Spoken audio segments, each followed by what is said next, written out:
KBS 충북뉴스는 최근 불거지는 부동산 위기론의 실체를 규명하고 해결책을 모색하기 위한 연속 기획 보도를 마련했습니다. 오늘은 두 번째로 지난 10년간 충북의 단독 다가구와 다세대 주택에 대한 실거래 신고를 분석했습니다. 단독 다가구 주택에 비해 연립 다세대는 최근 가격 하락폭이 커지고 있습니다. 하명구 기자입니다. 지난 2012년 분양된 청주 율량 2지구 단독 주택 용지. 이 지역에만 15만 8천여 제곱미터 부지에 4층짜리 단독 다가구 주택 600여 세대가 들어섰습니다.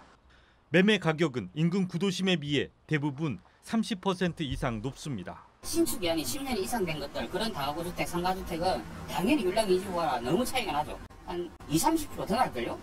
국토교통부에 신고된 충북의 단독 다가구 주택 4만 5천여 건에 대한 실거래 현황 분석에서도 새로 지은 단독 다가구 주택이 늘면서 매매 가격은 꾸준히 올랐습니다. 10년 전 289만 원이었던 3.3제곱미터당 매매 가격은 최근 2년간 하락세를 보이며 올해 432만 원까지 떨어졌지만 10년 사이 50% 가까이 올랐고 최근 5년 동안에도 9.3% 상승한 것으로 나타났습니다. 특히 지난 5년간 청주가 18%, 제천이 26% 오르는 등 충주와 괴산을 제외한 전 지역에서 상승세를 나타냈습니다. 반면 연립 다세대 주택은 상황이 다릅니다.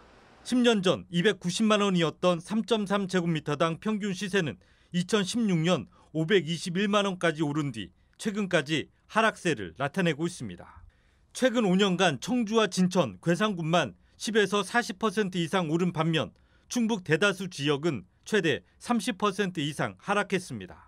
부동산 전문가들은 다가구 주택의 경우 핵가족화에 따른 수요와 임대 수익 수요가 꾸준한 반면 다세대 주택은 생활 여건이 좋은 아파트로 수요층이 옮겨갔기 때문으로 분석했습니다. 연립 다세대에 거주하기보다는 임대 아파트, 주거 환경 좋은 임대 아파트 쪽으로 갈아타는 가구원이 증가를 한다거나 아니면 소득이 증가함에 따라서 아파트로 옮겨 타고 있고요. 또 다가구와 다세대 거래량은 2015년 각각 5,200여 건과 2,600여 건으로 최고 수준을 기록한 뒤 감소세가 지속되면서 부동산 경기 침체의 영향을 벗어나지 못한 것으로 나타났습니다. KBS 뉴스 하명구입니다.